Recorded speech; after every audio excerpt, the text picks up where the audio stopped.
Good morning, my dear students. Hello friends. Welcome to my channel. आज का topic है reported speech part 5। कौन सा पार्ट है? Part 5। Time clause given in past tense. यदि reported speech में a time work is given in reported speech, then how will it be changed into direct speech? ये हम देखेंगे आज इस एपिसोड में। हम इस प्रकार से देखेंगे। टाइम क्लोज, जैसे कि एक सेंटेंस है, you said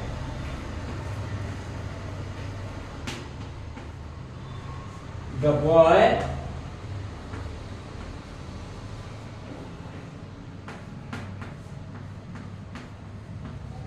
stopped there till his father came back.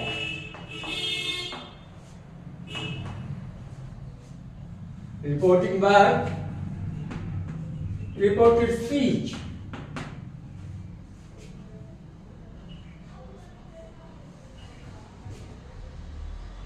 You said the boy stopped. The boy stopped. जैसा कि क्लॉज है ये, तो क्लॉज में हम देखते हैं ये क्या है। ये जो पोर्शन है, there are two clauses given in the sentences. In reported speech, first the boy stopped. Independent clause. अब जब मैं क्लोज का पार्ट पढ़ाऊं क्लासेस का, तो उस समय आपको ये मदद मिलेगी। और थोड़ा सा हम पहले से तैयारी कर लें तो अप टू डेट रहते हैं, हम अप टू डेट रहते हैं उसके लिए। तो द बॉय स्टॉप्ड देयर, वहां पर लड़का रुका। Till his father came back, उसके पिताजी के वापस आने तक। Till माने तक, still माने अभी तक। तो ये क्या हो गया? पहला वाक्य क्या है? Main close. इसको हम कहते हैं मेन क्लॉज। इसको हम बोलते हैं प्रिंसिपल क्लॉज।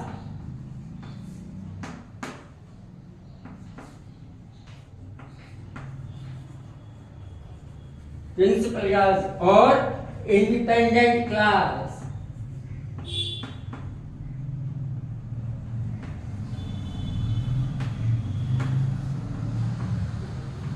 इस तरह से तीन नामों से ये जाना जाता है। ये पहला जो इसका सेंटेंस का भाग है, इसका ये है मेन क्लोज, प्रिंसिपल क्लोज और इंडिपेंडेंट क्लोज। दूसरा वाला भाग है subordinate close.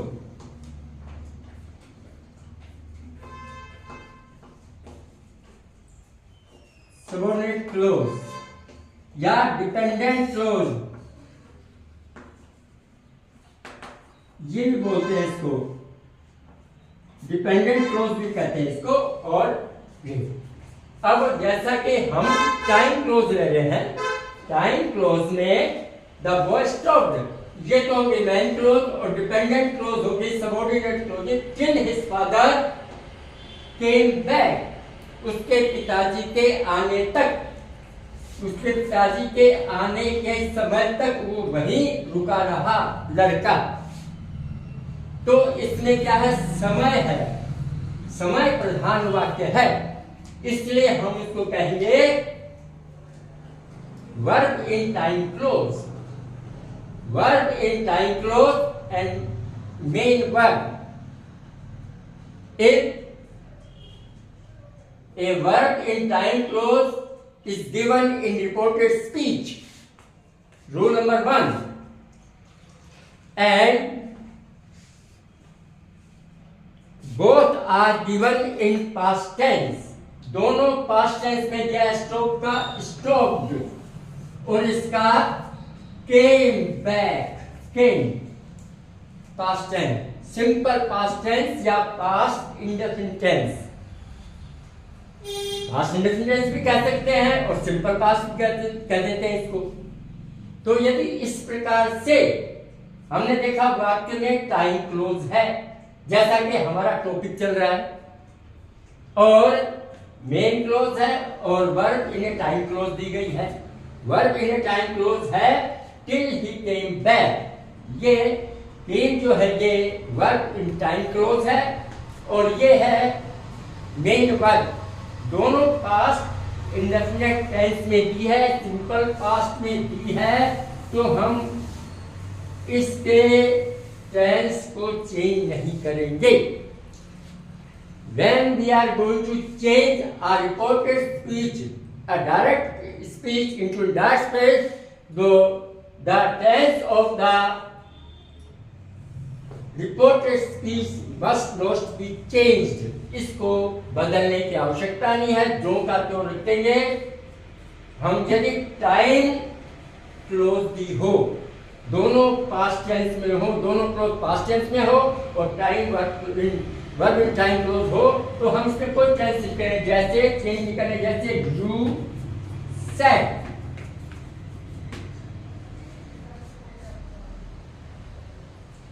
You said that से जोड़ो इसको, क्योंकि कॉमन सेंटेंस है। You said that the boy, यहां थर्ड पर्सन है, थर्ड पर्सन है no change. If there is a third person singular or plural given in the reported speech, then it will not be changed. इसका परिवर्तन नहीं किया जाएगा। यहाँ बशर्ते कि यहाँ ये कुछ ऐसा नहीं है कि you is you, वो is you। यदि लड़का you है तो बढ़ाओ, और यहाँ कुछ और है, यहाँ you है, तो वो अलग सिचुएशन, वो आप उसको पढ़ के आएंगे जैसे आगे। सिंपल बात है, जब उसको क्लियर कर रहे हैं, ये कोई बात नहीं, ठीक है।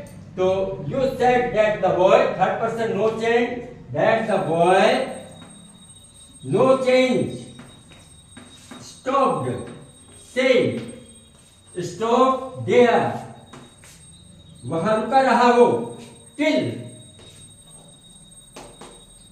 his father no change came back।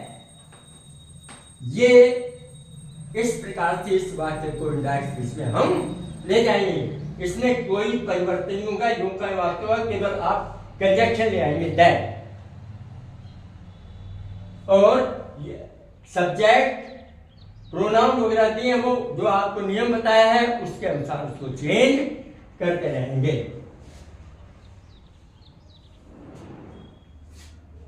तो इसमें दो बातें ध्यान रखनी है। रूल, वर्ब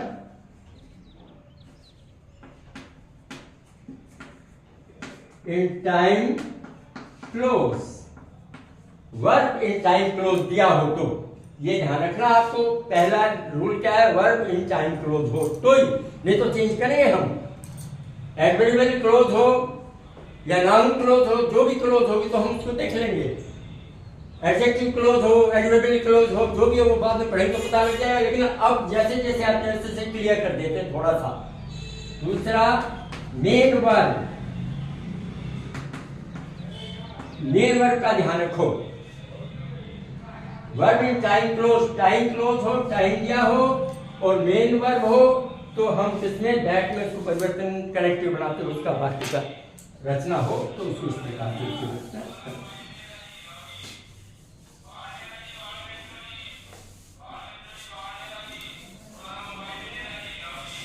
एक अलग वाक्य, नेक्स्ट दूसरा वाक्य,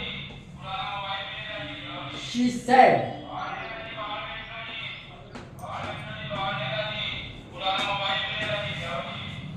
she said, I was happy, I was happy when I saw Hariom.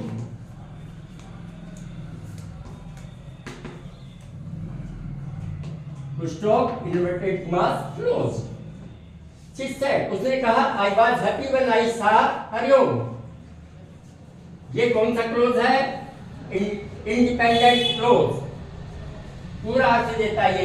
ये क्लोज पर डिपेंड कर गया तो ये डिपेंडेंट क्लोज हो गया। और फिर क्या है? I was happy when I saw Hariom, कब? जिस समय मैंने हरि ओम को देखा, हरि ओम से मिली। जब मैं हरि ओम से मिली तो मैं बहुत खुश हुई। ये इस प्रकार से ये यहाँ शी सब्जेक्ट है वो कह रहा है। तो ये मेन क्लोज और ये सबऑर्डिनेट क्लोज। और सबऑर्डिनेट क्लोज में भी आपको ध्यान देना कौन सा क्लोज है? जब उस समय, जिस समय वह हरिओम से मिले तो समय इंगित करता है time close.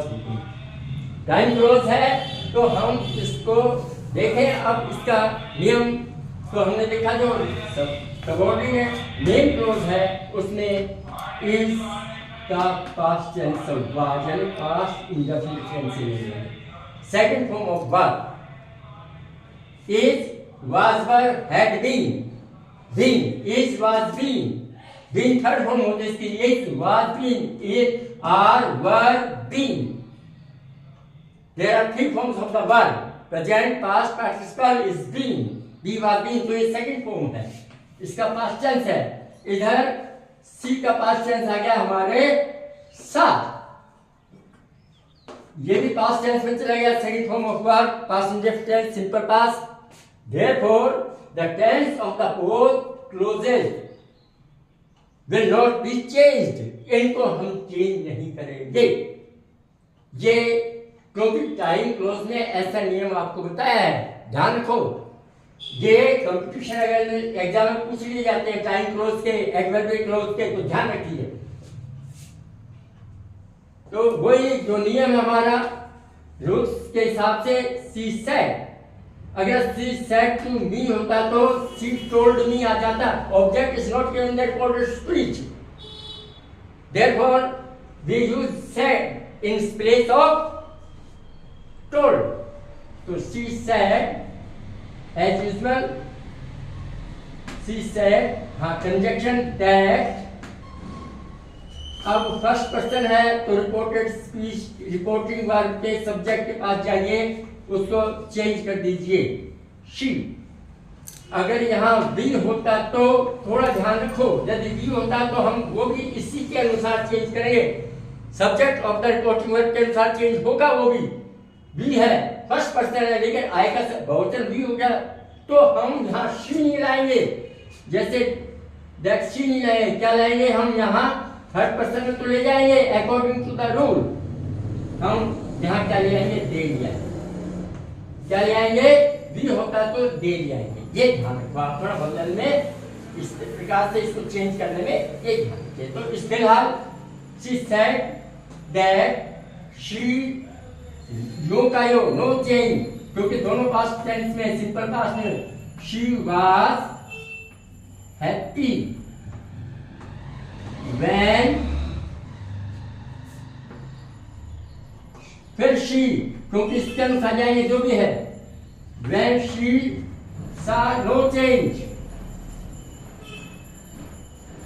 Hariom.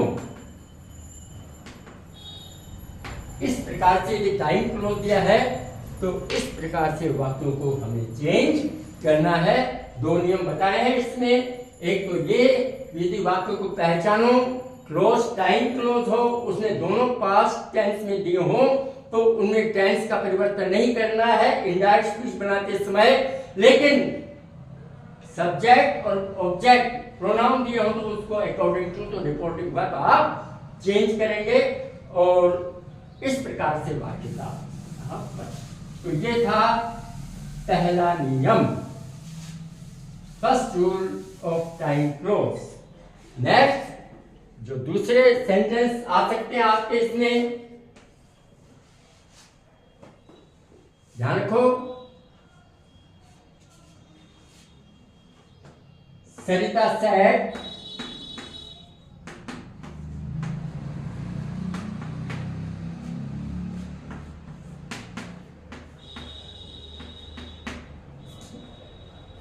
Aarti slipped.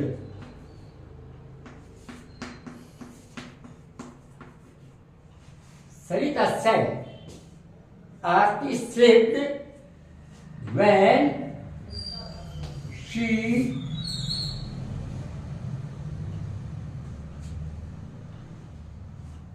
was trying to board a bus. To stop, inverted commas, closed. एक अलग तरह का वाक्य लिया है। इसमें देखिए आप क्या है, ये तो रिपोर्टिंग वर्ब है और ये रिपोर्टेड स्पीच है। और रिपोर्टेड स्पीच का कैसा वाक्य है? दो there are two clauses are given in this sentence. The first is main clause, independent clause, and or principal clause. तीन नामों से जानते हैं हम इसको। The next clause is she was trying to board a bus. Subordinate clause, dependent clause. This clause dependent to that clause. So this clause is dependent clause, subordinate clause. तो यहां कौन सा टेंस है? यहां जो मेन क्लोज है उसमें principal close ने दिया है स्लिप्ड। स्लिप का पास्ट टेंस स्लिप्ड। फिसल गई, आरती फिसल गई, रपट गया उसका पैर या फिसल गई। When she was trying to board a bus, जब वो बस में सवार हो रही थी।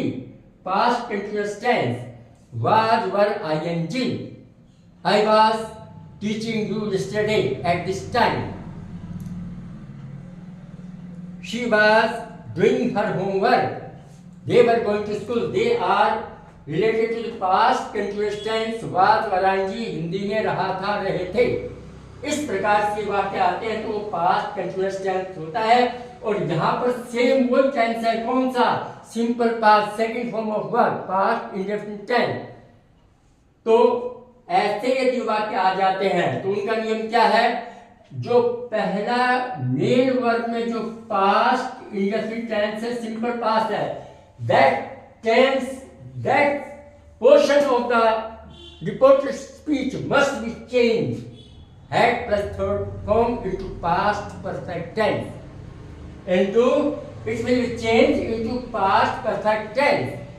But this next verb in time clause will never be changed. इसको हम चेंज नहीं करेंगे, इसको जरूर चेंज करेंगे। मेन वर्ब के जो क्रिया है, वर्ब है, उसको चेंज किया जाए। लेकिन दूसरा जो वर्ब इन टाइम क्लोज है, वर्ब उसको हम चेंज नहीं करेंगे, उसको हम यथावत रखेंगे, नहीं तो वाक्य बिगड़ जाएगा। तो दूसरा, जब दोनों में, पहला नियम क्या था? दोनों में जब पास्ट इंडेफिनिट नो चेंज, लेकिन in main clause past indefinite tense is given, simple past given, but in time verb in time clause past continuous is given, then it main verb का जो टेंस है वो change होगा जरूर। तो सरिता said that conjecture of that Aarti third person no change. Aarti had slipped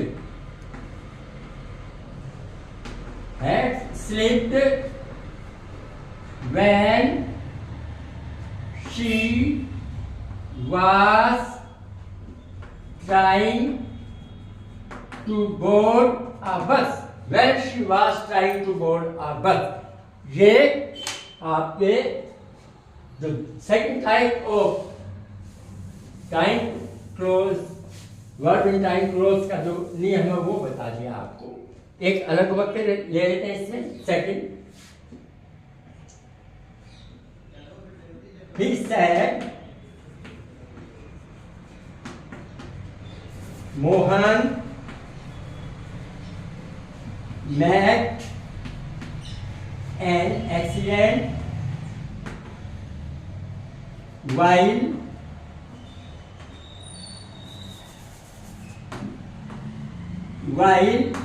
he was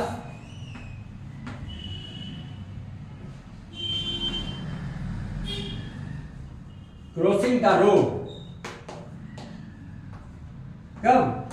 जब उस समय जब वह सड़क पार कर रहा था, तो कौन सा क्लोज हो गया? Time clause is given in this sentence.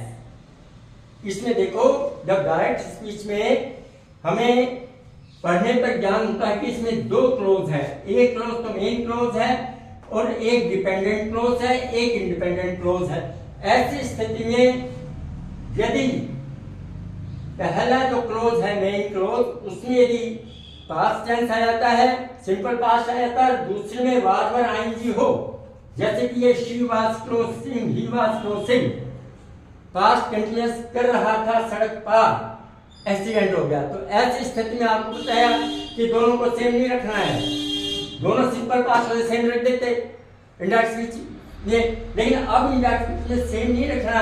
यानी इसको चेंज करो, पहले वाले मेन वर्ब है उसके टेंस को हेड प्लस थर्ड फॉर्म में ले जाओगे और दूसरे जो वाक्य है उसको यूं का यूं आप रख देंगे. तो इसका इंडायरेक्ट स्पीच होगा he said that, conjunction third person no change,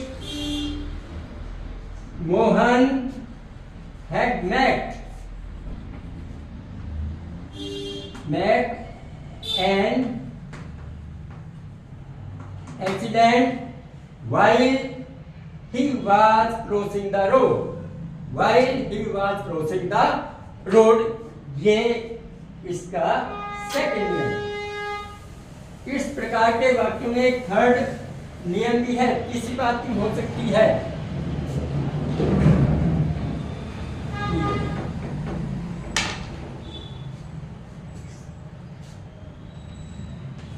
A state of affairs.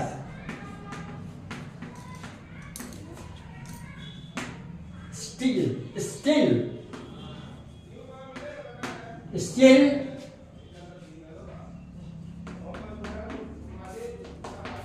exists. A state of affairs still exists. कार्य स्थिति जो वर्तमान में भी स्थित है. स्टिल माने अभी भी, स्टिल माने अभी भी, और टिल आया, टिल माने तक, उसके पिताजी के आने तक वहीं रहा हो, वहां तक. स्टिल माने अभी भी, अभी तक. उसमें थोड़ा फर्क है, इसमें ध्यान रखो. वाक्य में आने जब आगे दिक्कत होगी, इसलिए अभी समझते चलो. ये सब करूंगा वाक्य स्टिल के, टिल के, to his, to it, to walk, his, so it that he can not walk, सब चेंज करना. टॉपिक के अनुसार चलेंगे. अब ये ऐसा वाक्य आपके आए जिसमें अभी लिखना, तो उसको प्रेजेंट में रखो, उसको प्रेजेंट में ही रखो. इस बात का आप ध्यान रखो. He said, जैसे वाक्य whatever she does, whatever she does, it displeases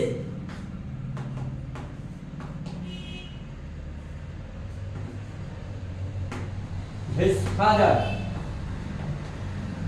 ये वाक्य है.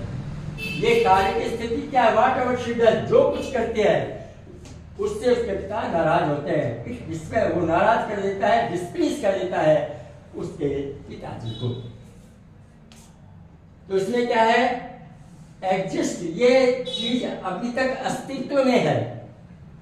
एग्जिस्ट में अस्तित्व में है, तो हम इसका टेंस चेंज नहीं करेंगे. इस बात का ध्यान आप रखेंगे. तो क्या बनेगा वाक्य? एक और वाक्य लेता हूं. He said, इसके साथ ही she said, my father wants to become rich by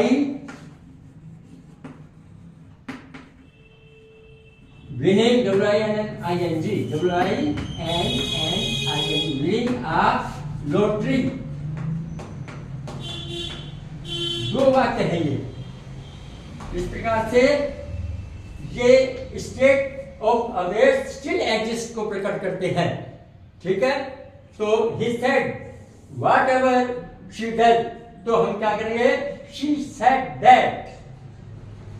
अभी भी इसकी वही आदत है बोलने की, जो उसके पिताजी पसंद नहीं करते, जो कुछ करती है उसके पिताजी से पसंद, अभी भी जीवित है उसके पिताजी, वो इसलिए ऐसे वाक्य यदि स्टिल एग्जिस्ट हो तो हमको पास्ट टेंस में नहीं ले जाएंगे, ठीक है। व्हेन शी वाज अलाइव, जब उसके पिताजी जिंदा थे, then it change into past tense, लेकिन यहां कुछ दिया ही नहीं, तो हम इसको यूं पहले रख देंगे, he said that whatever she does it displeases his father। इनको दैट से जोड़ दिया, इनको ट्रेड को मार्क्स हटा दो और कुछ तो लगा दो।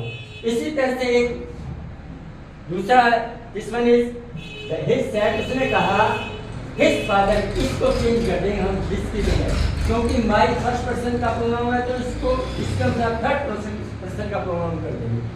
That his father, he said that his father wants no change, क्योंकि अभी उसके पिताजी जिंदा है, ठीक है, he is alive now। तो his father wants to become a rich by winning a lottery। अगले एपिसोड में हम इंपेरेटिव सेंटेंस देखेंगे, जो वर्ड से शुरू होते हैं रिपोर्टेड के, या नेगेटिव से भी do not, does not, was, were, इन सब हेल्पिंग वर्ड से शुरू होते हैं, उन सबको हम देखेंगे इंपेरेटिव सेंटेंस को और उनको करेंगे। अब आप चैनल को सब्सक्राइब कीजिए, शेयर कीजिए, लाइक कीजिए, आपसे यही निवेदन है। Thank you.